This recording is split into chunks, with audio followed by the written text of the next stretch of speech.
So I believe a lot of the mishires are because the CEO, me, didn't do our job. I think culture, as I've talked to a lot of other executives, is a critical foundation for building teams. One of the things over time I learned about culture is it's got to be really unique and kind of weird.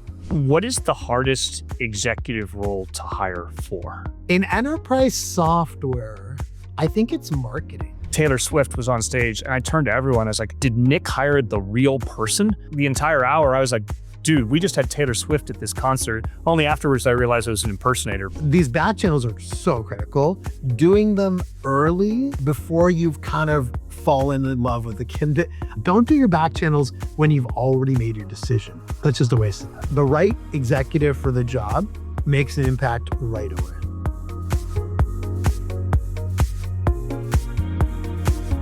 Welcome to Whispered Hiring, the podcast where we talk with senior leaders about how they find, vet, attract, and grow go-to-market talent. I'm Andy, founder of Whispered. Today, I'm joined by Nick Mehta.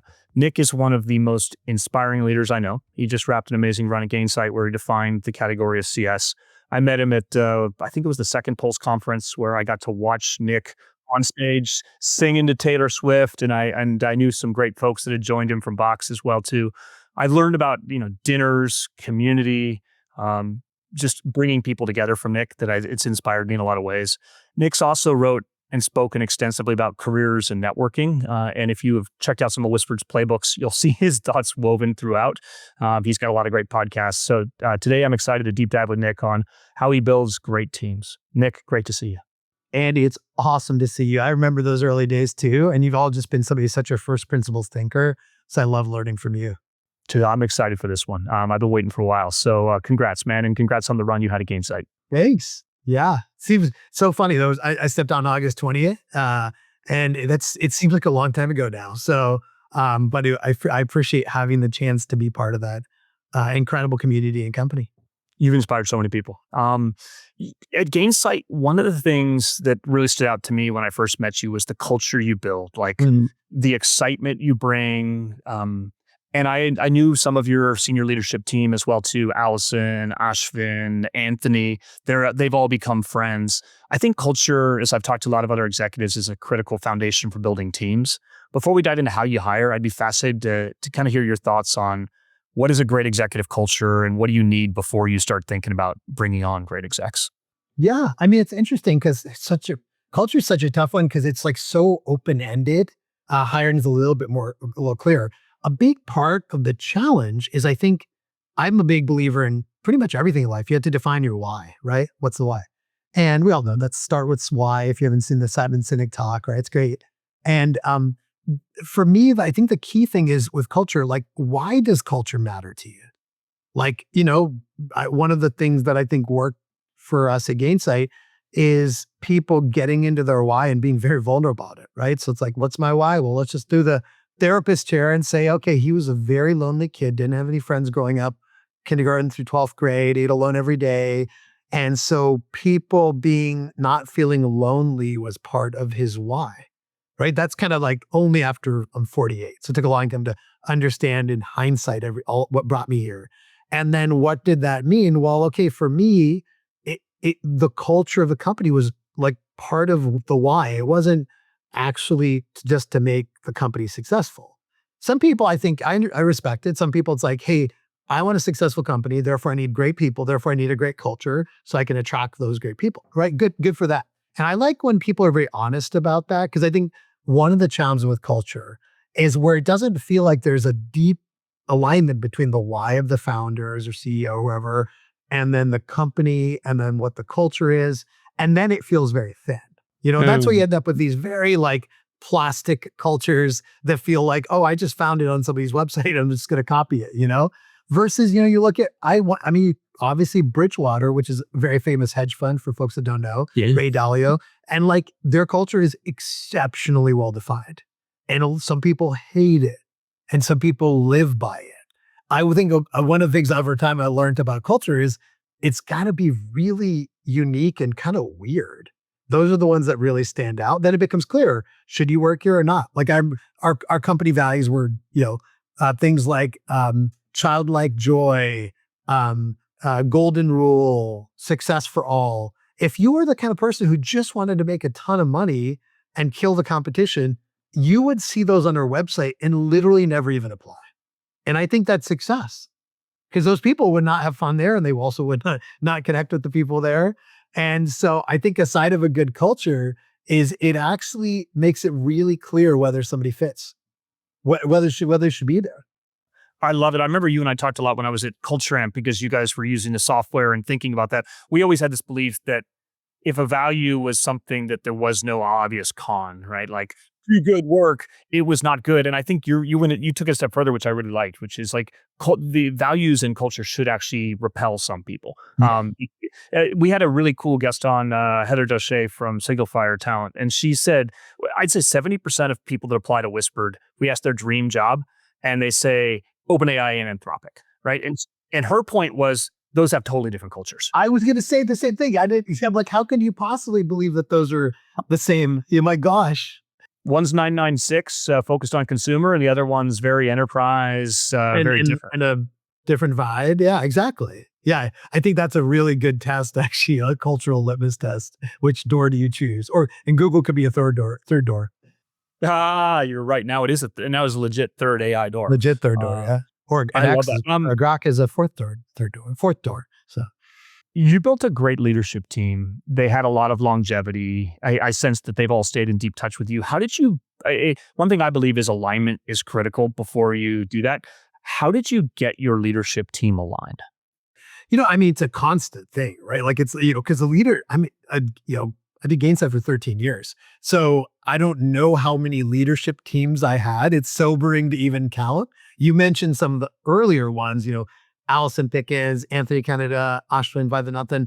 And then you look at then there were leadership teams after that. We had an incredible luck of selling to Vista Private Equity. I had new leadership teams as I went through that. I brought in new people.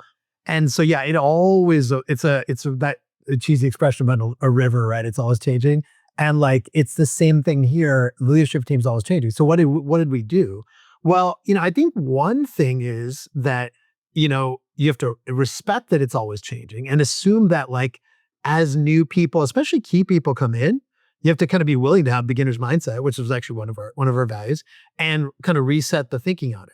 Now, I had a secret weapon, who is the one, very few things in my career will I be universally good. I have the best coach ever. Her name's Kaylee Klemp-Borner, and she is the one of the goats of coaching. And her dad is one of the most famous coaches ever. And so she was my coach, and I would bring her in to do kind of executive team alignment. And over the years, I learned some stuff myself. I'm nothing compared to her, but learned things about questions that open people up, right? A simple question, actually, that we don't have to do right now, but you can do, and it's a great question that Kaylee taught me, is 3 rounds of this question with your management team. If you really knew me, you would know X. This is you keep asking why. If you really, really knew me, you'd know X. If you really, really knew me, you'd know X. Now, I know that's so you're gonna be like, Nick, that's an obvious, simple question. Do it. In my experience, 100% of the time on the third round, people are crying in a vulnerable opening way. And by the way, you should do this. People feel safe and you have a good culture. Don't do this for people that don't feel ready. So I don't want to make anyone feel uncomfortable. But oh my gosh, there's techniques like that are really good at getting people to open up and align. Then you get into the tactical stuff like goal setting and all that. And I don't think I was ever great at it. I think I'm okay at that. But I think the human alignment really matters. That is powerful. I know Allison from your leadership team was at Stanford Business School, where they do all the touchy-feely and it's like touchy-feely. Exactly. Yeah. What is the hardest executive role to hire for? Oh, you are asking such good. No surprise, because this is what you do. In enterprise software, I think it's marketing. Well, I will say one way to think about it is, over 13 years, Nick, which role did you have the most of? Which means you screwed up. And it's not because those people that you hired weren't good. They were good. It's actually because you didn't know what you needed. And I'd say amongst a lot of software CEOs I know in B2B, they screw up in the marketing role over and over again. And I don't think it's the marketer's fault. I think it's the CEO's fault. I could not agree more. We've got a whole playbook on how do you ask those questions. I was talking to a super senior marketer and he's like, you have to have a CEO that's willing to take risks and fail, which you were, man. You did that over and over and over again with Anthony. Like you did stuff that people would be like, that's crazy, but it worked. Totally. And I was talking to this guy, Guillaume, I don't know, G Caban or whatever. And I don't know if you know him, but he does like works with Ramp, works with different people. And he's like, most CEO, G, yeah, most CEO, I was like, how do you determine if you're going to work with a CEO? And he said exactly like most CEOs, like he's like, if I take 8 risks and fail on all of them, will you be okay? And I feel like Nick and Anthony, in my earlier experience on Gainsight, you guys took crazy risks. You did things like build a conference for a function that didn't even yet exist, which some people should be shot on, but you did it. And versus like plain vanilla stuff. And it was awesome. I know thank you. And Anthony's one of the best ever, actually the best ever in, I'd say, B2B marketing, and still a dear friend, really different. But if you kind of looked at after Anthony, who was our early CMO, I had a lot of people I brought in who were really talented and I would recommend over and over again. But if they're watching, it's like, it's the problem is me, not you, where it's like, I don't think we really understood what we need. So I'll use this as an example. So this is like a perfect example of hiring. Anthony had a kind of a right-hand person, Mike Mannheimer, who went on to be you met him, right? And I know Mike really well. Yeah. Right. I'm still in touch with Mike. I've told him most of the story. I told him all the story. And I remember after Anthony was stepping down, I was thinking about, bringing in outside CMO, et cetera. And he said, and the reason, the on paper reason was we needed more leads, right? Every CEO says, we need more leads, bring me more leads, people. And so I'm in, Mike lives in Phoenix. He's got his whiteboard. He draws a little circle. And you don't need to know too much about Gainsight. Basically, we sold software to customer success teams, right? And back then there weren't that many. So Mike draws a circle. He's like, this is the number of customer success teams out there. This is the number of people we've marketed to. Basically, we've saturated our market. Nick, the reason you're not getting more leads is there aren't more leads to get. I was not smart enough to actually listen to Mike and brought in several other awesome CMOs over the next few years. And my fault, like the leads didn't go up, and of course, like brought a new CMO. So you keep Groundhog Days, same thing, right? And so a lot of one thing I was always really impressed by you, I said the TAM of CS was this. Nick made it bigger because he went out and sold the vision of CS to Cisco and to people. All these, and you can only like do that so far. And so that's the thing is like, I think, the lesson for me is that you have to really define that job, not just, we're a company, we need this role, but it's like, what practically can they do? Sit down and be like, what practically is possible? Think in first principles of all the things about what you need. And you might not end up saying, I need that job. You might say, I need a different job. I think new founders, by the way, of these new companies are doing this really well. They're not all like, I need a sales leader or marketing. They're just like, or even CS, right? Which we could talk about. They're just saying from a first principle perspective, what do I need for this company? And when you don't do that as a CEO, you're doing a disservice to your shareholders and to the candidate themselves. So I believe a lot of the mishires are because the CEO, me, didn't do our job. I could, not that you didn't do your job, but I couldn't agree more that like marketers fail often not because of something they did. Mannheimer was great. I remember actually calling him up one time. I was like, Gainsight had built this jobs for CS community. And I was like, dude, how'd you do that? And he explained to me like how he wired the Indeed APIs, and I learned so much. Okay, you said there were no questions off the table. I got one for you. Go. Marketing is more successful when you can take real risks.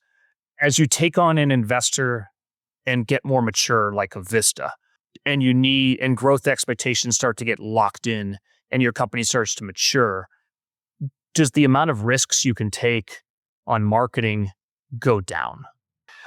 Yes, but not because of an investor like Vista. I think the fundamental thing is you can take more risks early in your company and when you're growing really fast, or when you're growing really fast. I'll tell you, do you know what my greatest regret in Gainsight is ever? Do you know what you want me to tell you? I could never guess, but I'm excited to know. It truly is very simple. It's not listening to Anthony, our first CMO. I don't know if AK is going to be watching this, but in 2015, we had like a whopping probably 15 million of ARR. and we'd raised, whatever, 40 or 50 million bucks. Maybe we had 20 or 30 in the bank. And he said, for Pulse, our conference this year, he booked Backstreet Boys for the party or whatever. And it was like 750 grand. And I was like, no, we can't do that. It doesn't make sense. We're burning too much money. And of course, we never did Backstreet Boys later on. We could never afford them again because we had to get more and more optimized, right? Now, I'm tongue in cheek. Like that wouldn't have changed our company. That would have been really fun, but wouldn't have changed our trajectory. But those risks that you can take when you're really young are harder later, especially if, most companies decelerating growth. It's pretty natural, right?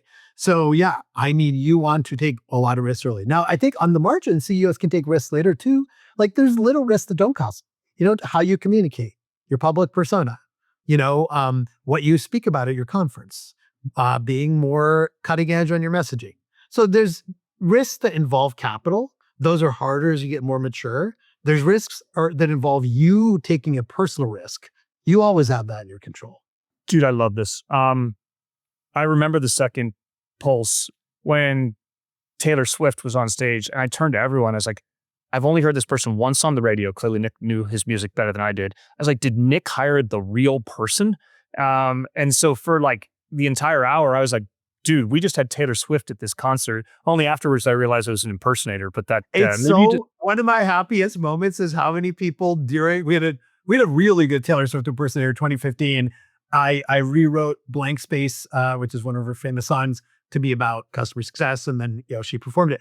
And I was so happy that these people all somehow thought we could afford Taylor Swift. So now, funnily enough, if we could afford Taylor Swift then, we definitely couldn't afford her now. So we should have got her then. I love it. Before we dive into hiring, I have one more kind of fun question. When I asked you what was the hardest role to hire for and you didn't say CS, I love the honesty.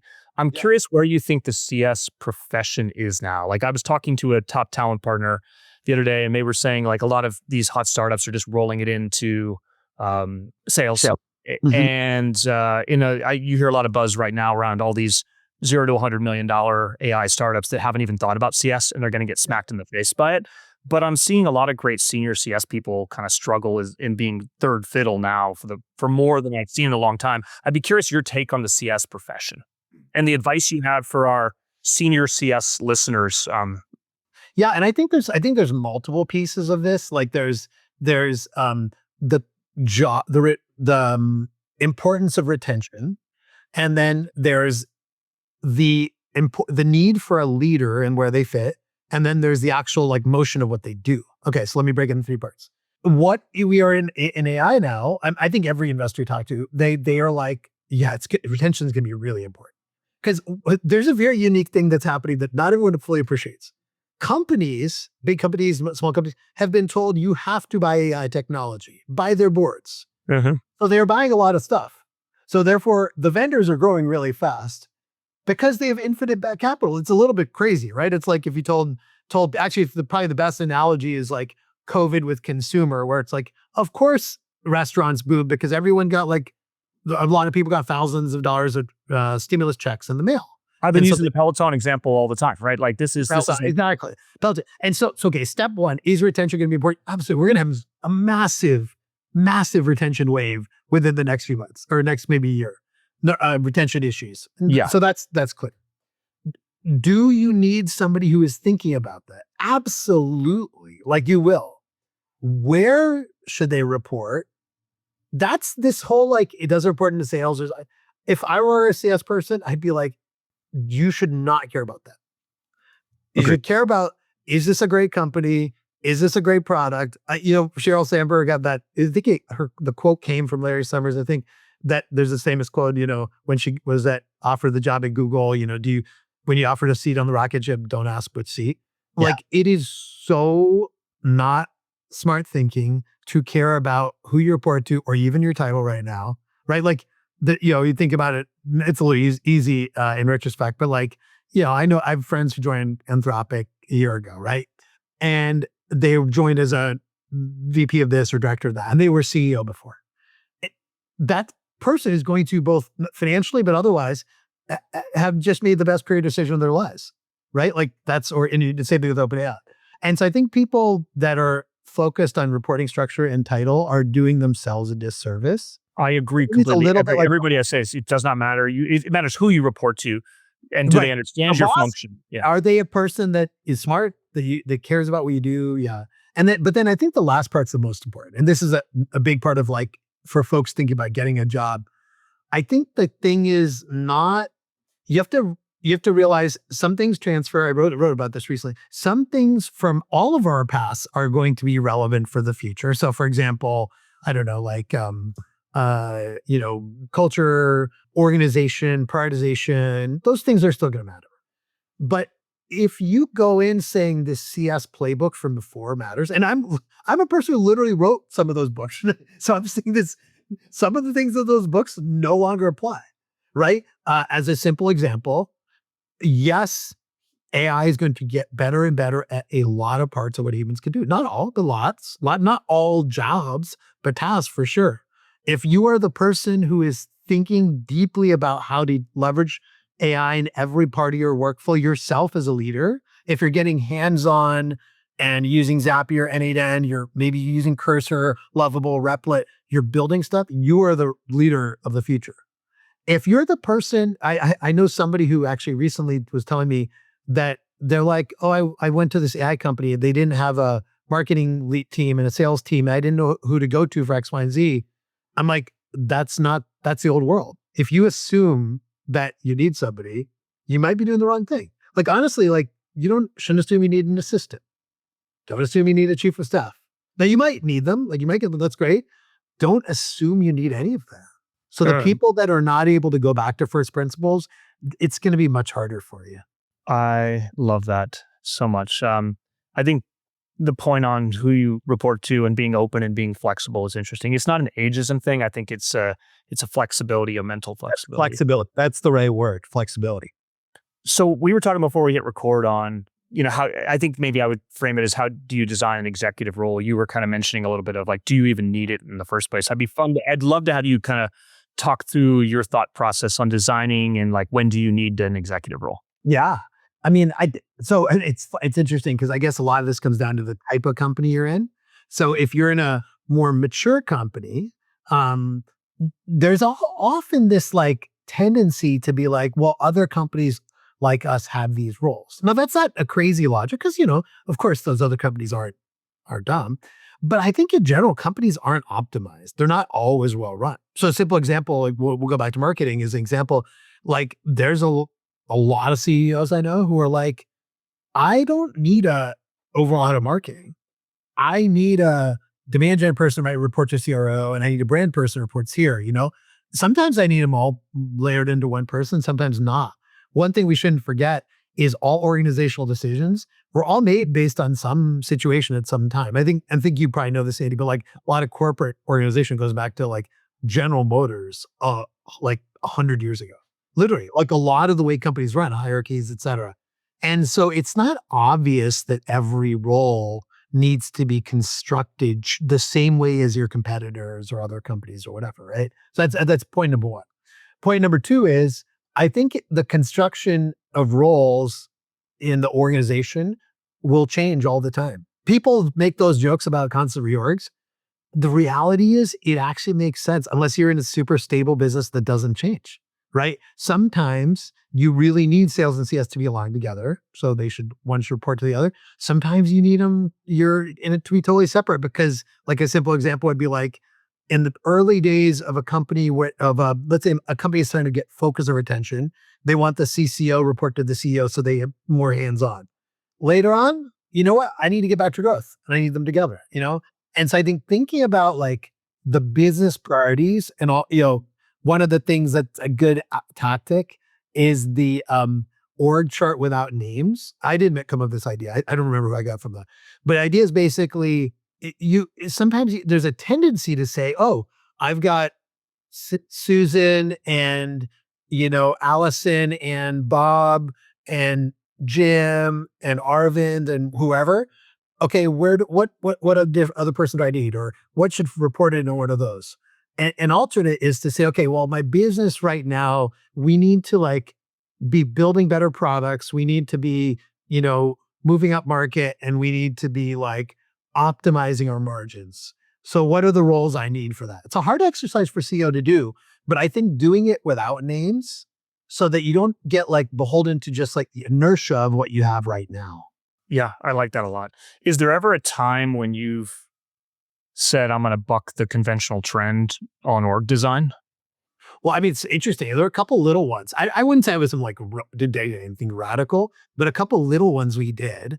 One was we did the marketing split thing.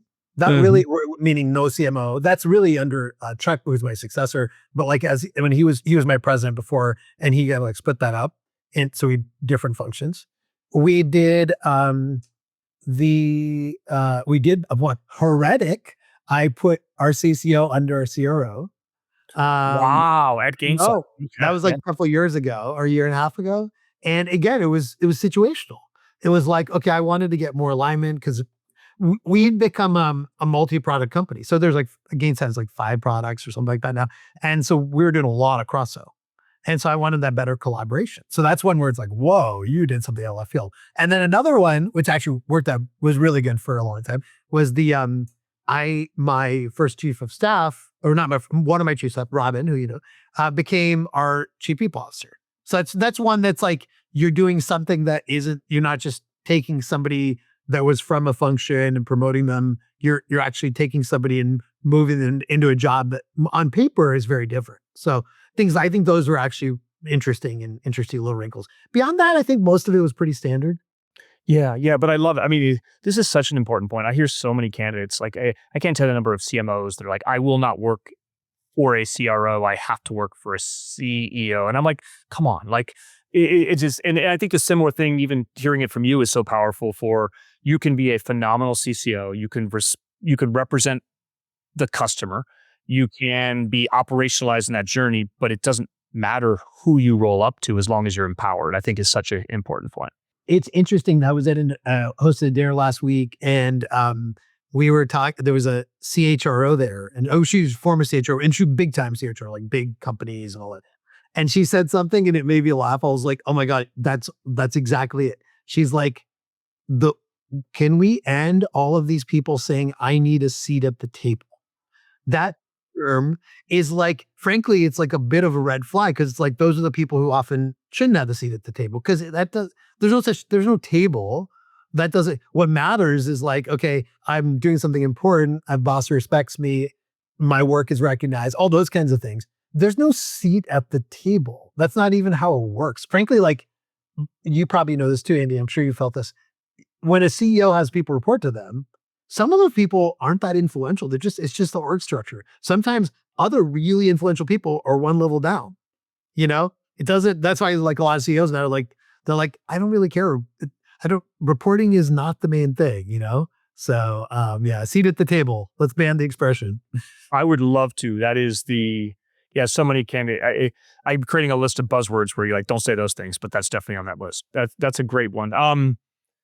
I was thinking we shift to how talent finds you, but before we do, I'm curious, like, do you have any philosophies on how you find talent yourselves on that side? Yeah, I mean, I don't think I'm some rocket scientist on this, but I think one temptation people have is when they have a search firm, which you often use later and as you go further. And I'm actually a fan of search firms.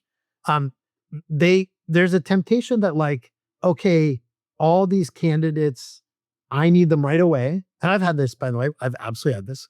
And like, why am I meeting these candidates that maybe aren't the perfect fit early on? And most search firms will give you a few candidates early for calibration to say, oh, okay, look, you need to learn what you like, you know? And so I think one thing you could do is, even if you're not using a search firm, is really do that calibration process. Figure out what you like. And so meaning pick a field, whatever you're looking at, let's say it's CRO. Figure out 5 great CROs that you can't hire. Meet them. Learn about what makes them tick. So your mind is then creating your own spec. Ask them, oh, who's the next great CRO out there? Go meet them.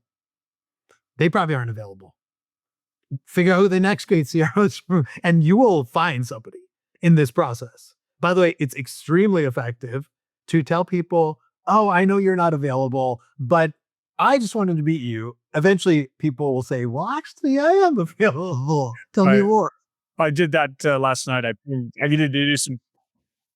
I needed to do some customer research on non-actively seeking people, so I pinged 20 absolute hitters, and 15 of them were like, "Yeah, so actually, we should talk." That's And exactly. By the way, everyone is like always looking in some way. one thing you've spoken a lot on is how to network, how to like get into people.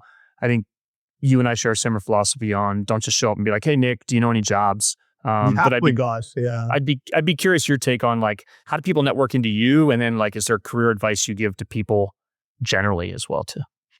Yeah, I mean, so I think I have empathy because like sometimes somebody needs a job right.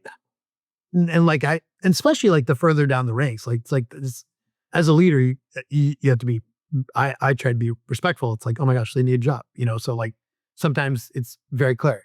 It's harder, unfortunately, to help because these things take a while. Yeah. And so I think a couple things, if you are like in the process of, I need a job, what I always tell people when they reach out to me is, okay, market's extremely selective.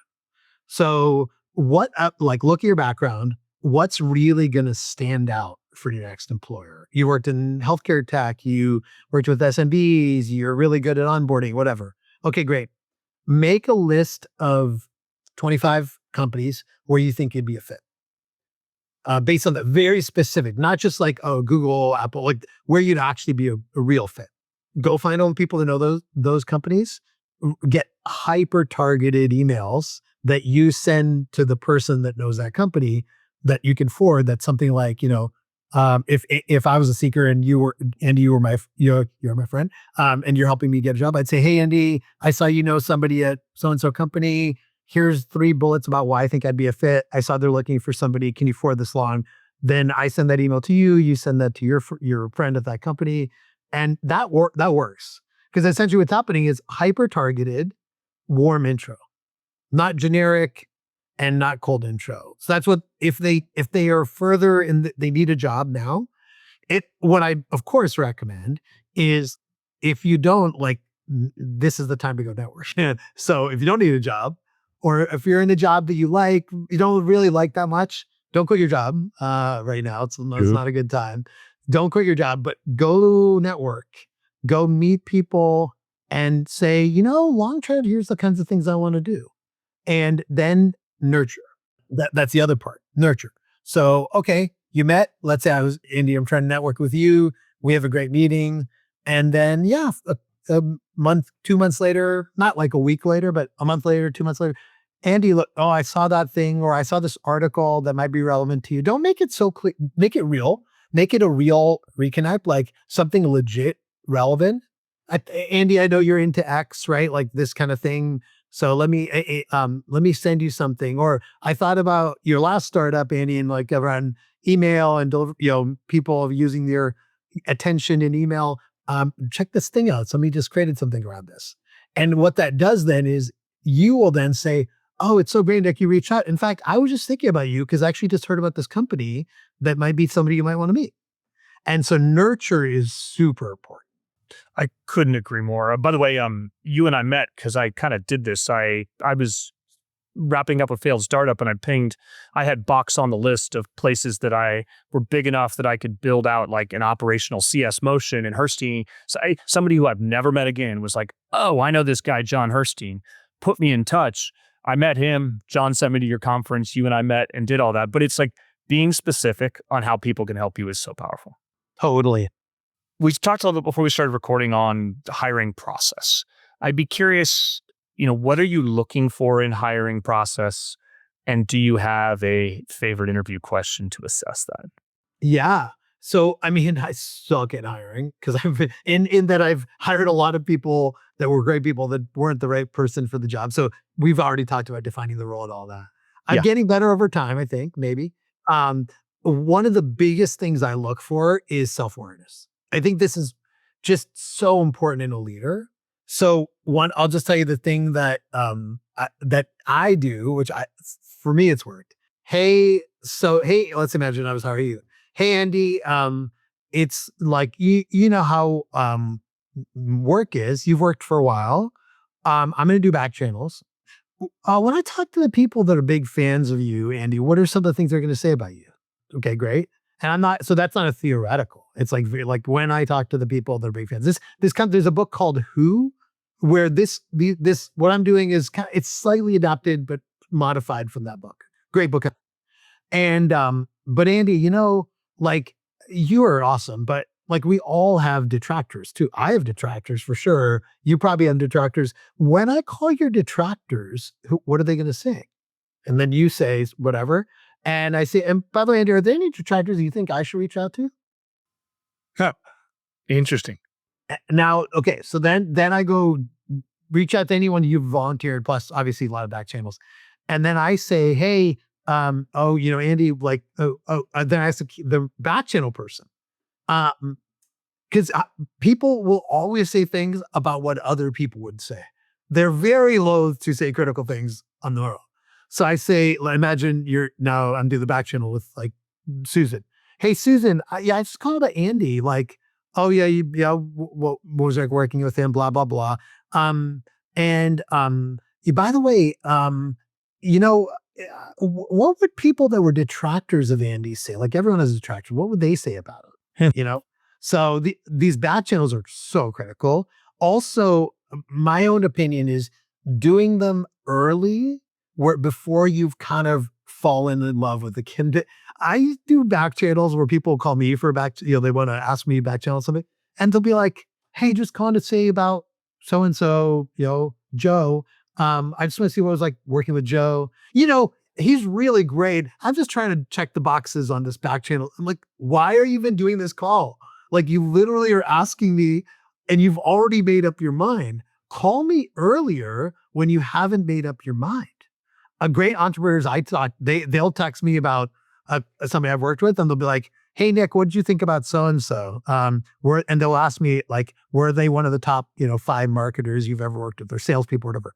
And I'm like, "Oh, you've already met them?" They're like, "No, I haven't even met them yet. They were just on the list of potential interview candidates." And I love that because they haven't even fallen in love with them. Don't do your back channels when you've already made your decision. That's just a waste of time. I've interviewed 35 C-level people on this podcast. I continually hear more senior people do them earlier in process, which is so powerful. You verbalized why, which I love. How do you balance that with not blowing somebody up? Oh yeah. The best candidates are there. Be ethical. So the two things, number one, be really careful if they're still in a job, and check with the candidate. So I think there's two different versions of this. Like there's if I've spoken to the candidate and you want to do back channel, absolutely tell them and get their permission and just ask them. And if they say no, don't do it. Now it's easier if you haven't spoken to them, because it's not like a back channel. It's like, "Oh, I don't even know if they're looking. I'm just curious what you thought of Joe. I don't even know if he's available. I just heard he's good." That's easier. That's actually why it's good to do it before. You gotta be ethical about that person and not blowing up their current job. Wow. I heard that from somebody else too, that we've got coming on the podcast, where they basically, like, it's actually, this is interesting. They said it's actually illegal to do it without checking if they're in your ATS. But Yeah. it's fun to do it. So I was actually really interested. I think your point is, so you're basically like this. I liked your phrase of, "Hey, they were on the sheet," or like, "I saw a name and I'm just curious how you thought about it." They're not even looking, talking to us or anything. Yeah, exactly. Yeah. Okay. Wow. That is powerful. Know that we're running out of time. I could probably spend an hour with you on this stuff, but I think the last one we were kind of geeking out on was quick hire, quick fire. I'd be curious your take on that to wrap it up. Yeah, this is an interesting evolution in my own thinking too.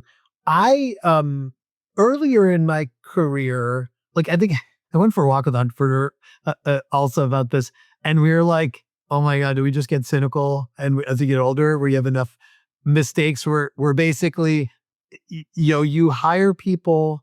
I'm talking about a leadership level. So these are experienced people. You hire people and you have these expectations. And I think a lot of people do what I would do, which is oh, it's been a month, but like they're just getting their feet under them. Oh yeah, but it's a complex situation. Oh, oh, it's been 3 months, but like it's a hard job, 6 months, a year. And I'm not talking about people who are like ethical or values issues. Those are easy. Those are easy. I've had a few of those and fire them right away. That's simple. The harder is, oh, it's just taking time. What I've learned is the right executive for the job makes an impact right away.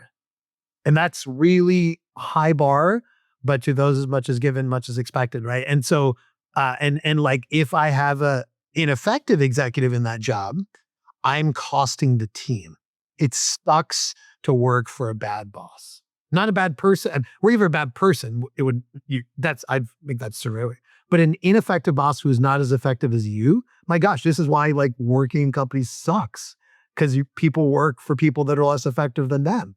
And so what I figured out is in week one, in month one, I better be hearing good things from especially from their team. That's the most important. So like I give you an example. The best example, because it's the best hire I ever made, and it's very on paper obvious why. Chuck Ganapathi, who was my president, now the CEO of Gainsight, so he's amazing. My successor, he's so good, and he's going to take the company to massive levels. The first week, it was like he started on Monday. I think the Tuesday there was like an offsite, or maybe the Monday there was an offsite on AI, and then the next day there was an offsite on something else, and he was all over it. He was super deep. He was leading discussions. He was he's so perfect for that job. And every great hire I've made in like week 1 or 2, people are like, wow. The team was saying, oh my gosh, and if you don't get that, if I don't get that, I'm probably not on the right track. I had an office mate when I graduated from college on New York on Wall Street, and I would work the 70 hours a week. He would work 105. And I was like, dude, what are you doing? But at month 2, his reputation was just like, mine was good. His was like everything. I think what you just prompted to me is an idea. I remember you mentioned your coach early. Yep. I feel like when people start a new job, they're like, okay, I can figure it out and then I'll get coaching. I feel like the ultimate time to get it, which nobody does because it has to come out of their pocket, is like, how do I get coaching on the first 3 weeks or 4 weeks? It's, I've had a great exec coach my entire career. I turn her on and off, but she's always got context. And so I feel like that moment, people wing it, right? And they shouldn't. If you had one thing, it's get a great coach. Literally, forget everything else I said. Got to get a great coach. Nick, thank you so much for this. I have 5 pages of notes. The reason you see the top of my head a lot is because I'm taking notes furiously. Super fun. I'm excited to keep the conversations going, hear where you go, and keep the friendship going too, man. Sounds great, Andy. Thanks so much. Thank you.